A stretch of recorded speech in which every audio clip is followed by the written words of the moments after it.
The Power of Speech, timeless teachings from Jesus, Buddha, Confucius, James the Apostle, and Thich Nhat Hanh. We are unity of consciousness where we help you to achieve personal and spiritual growth. Today we will talk about the power of kindness in the Your Word. In a world overflowing with noise, opinions, and instant reactions, kindness in speech has become a rare and sacred act. We live in an age where words travel faster than wisdom. Messages are sent without reflection.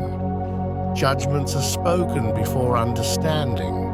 And often, harm is caused not by actions, but by words. Yet across time, culture, and spiritual tradition, the greatest teachers of humanity have spoken with one voice on one essential truth. The way we speak shapes the world we live in. Jesus spoke of words flowing from the heart. The Buddha taught that right speech is a path to liberation. Confucius emphasized harmony through respectful language. James the Apostle warned of the tongue's power to heal or destroy. Thich Nhat Hanh reminded us that loving speech is a form of deep mindfulness. Though separated by centuries and cultures, their message is unified. Kind speech is not weakness, it is spiritual strength. Today, when anxiety is high, division is widespread, and people long to be heard rather than corrected, these teachings are not ancient relics. They are urgent medicine. This video is not about speaking perfectly. It is about speaking consciously.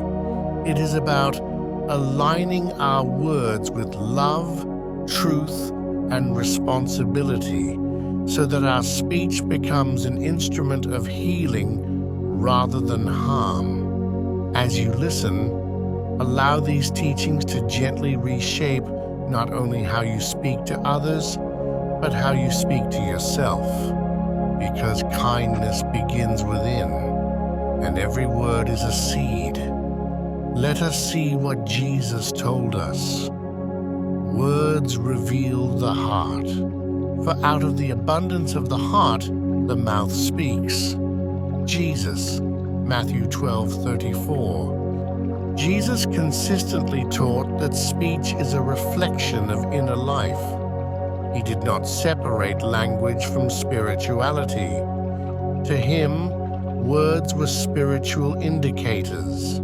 This teaching invites us to pause before speaking and ask, what is truly living in my heart right now? If anger lives there, anger will speak. If fear lives there, fear will speak. If love lives there, love will speak. Jesus also taught, "Blessed are the peacemakers." Peacemaking begins not with arguments won, but with tones softened. It begins when speech seeks healing rather than dominance. In modern life, many people use words as weapons, often unconsciously. Sarcasm, criticism, and passive aggression are socially normalized. Jesus' teaching invites radical responsibility. Clean the heart, and the speech will follow. This means speaking gently even when frustrated, choosing silence when words would wound, letting love, not ego, lead conversations. Speaking with kindness does not mean avoiding truth. It means delivering truth without cruelty. In today's world, that alone is revolutionary. The Buddha takes the power of words in a different perspective. Right speech as a path to freedom. Speak only what is true, helpful, and spoken with a mind of loving kindness. Buddha, Paraphrased from Right Speech Teachings, the Buddha taught right speech as part of the Eightfold Path, placing it alongside right action and right intention. According to Buddha's teaching, speech should be truthful, kind, helpful, timely. Speech that fails these criteria creates suffering for both speaker and listener. The Buddha understood something modern psychology now confirms. Words condition the mind.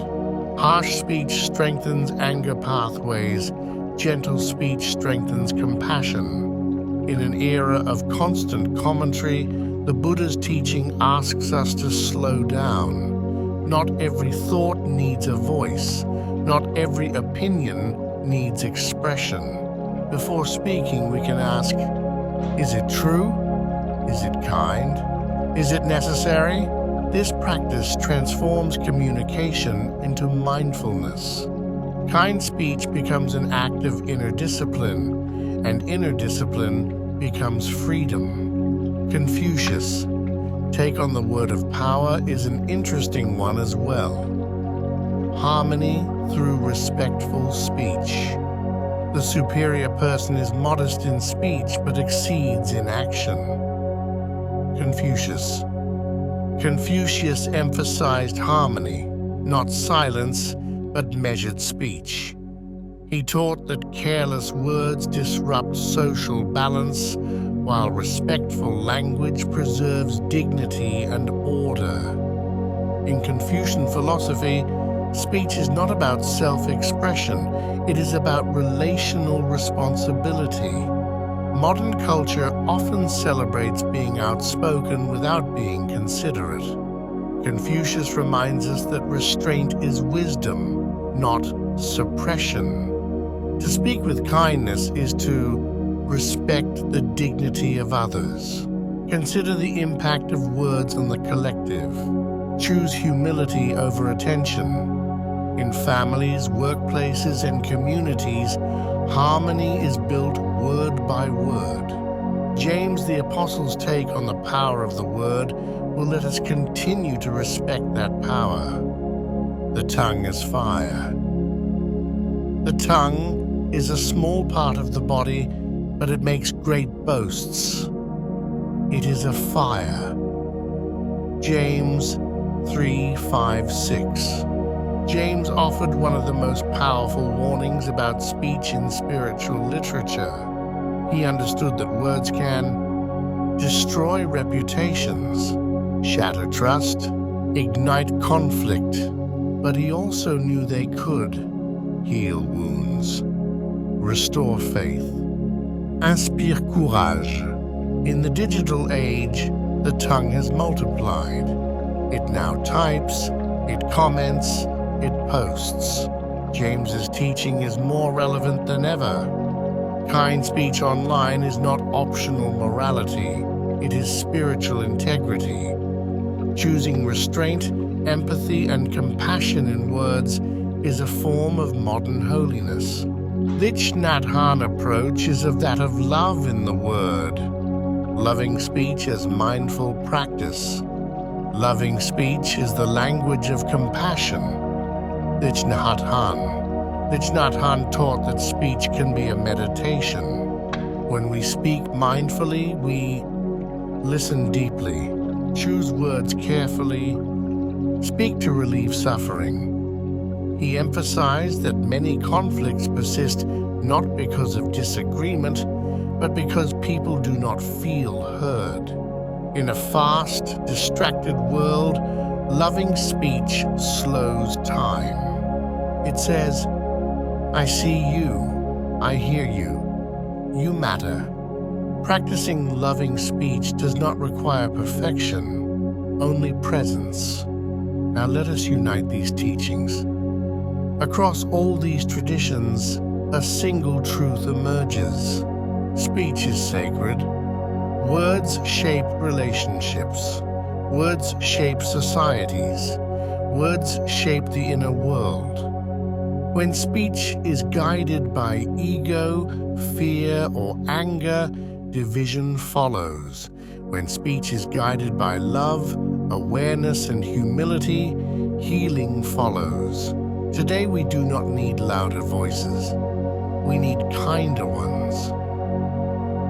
To speak with kindness is to align with divine love, universal wisdom, and human dignity, regardless of belief system. Speaking as a spiritual practice. Imagine a world where words were chosen with care, where conversations were not battles to win, but bridges to build, where disagreements did not erase dignity, where speech became an expression of love rather than identity.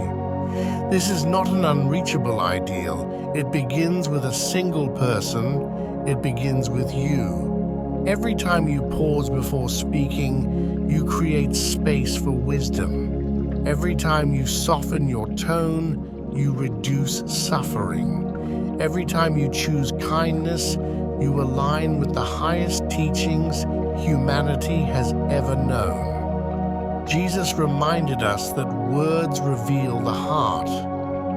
The Buddha taught us to speak with mindfulness. Confucius showed us the value of harmony. James warned us of the tongue's power. Thich Nhat Hanh invited us into loving speech. Different paths, one truth. Kindness in speech is not silence. It is conscious expression. We are unity of consciousness where we help you to achieve personal and spiritual growth. May your words heal more than they harm. May your voice reflect love rather than fear. May your speech become a quiet force for peace in a loud world. And may we remember always that how we speak is how we live.